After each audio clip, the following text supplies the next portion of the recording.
sure to have your special adult help you out.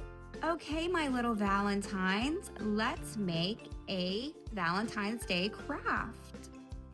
Let's see, we have a few different shapes laying here. We have one big pink heart, two smaller red hearts, and one white medium-sized heart. We also have a black circle, two googly eyes, and one shape that looks like a filled-in U.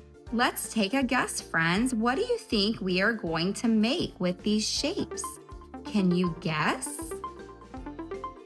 I'm gonna give you a clue. This is an animal. Sometimes it's a pet. They have a tail that wags, and they make sounds like this. Woof, woof, woof. That's right, friends. We're gonna make a Valentine's Day dog. The first thing you're gonna do is take your big heart. This heart can be any color you want. I went with pink. Next, we're gonna put on the doggy's ears. I'm gonna use these two little hearts for the doggy's ears. You can use either construction paper and glue, but these ones are already pre-cut and they're sticky.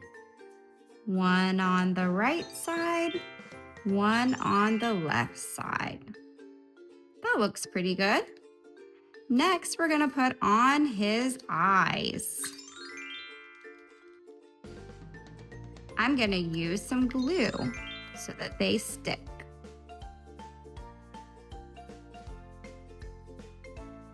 Next, I'm gonna glue down the doggy's tongue. That's this. It looks like a filled-in U. It's gonna go underneath where his nose will sit. I'm using the white medium-sized heart to do part of his nose.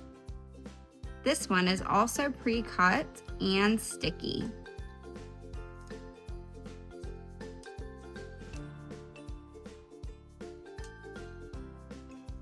Last but not least, I'm going to use this black circle. And there we go. We have a cute little doggy Valentine's Day craft. Thank you so much for crafting with me today, little Valentines.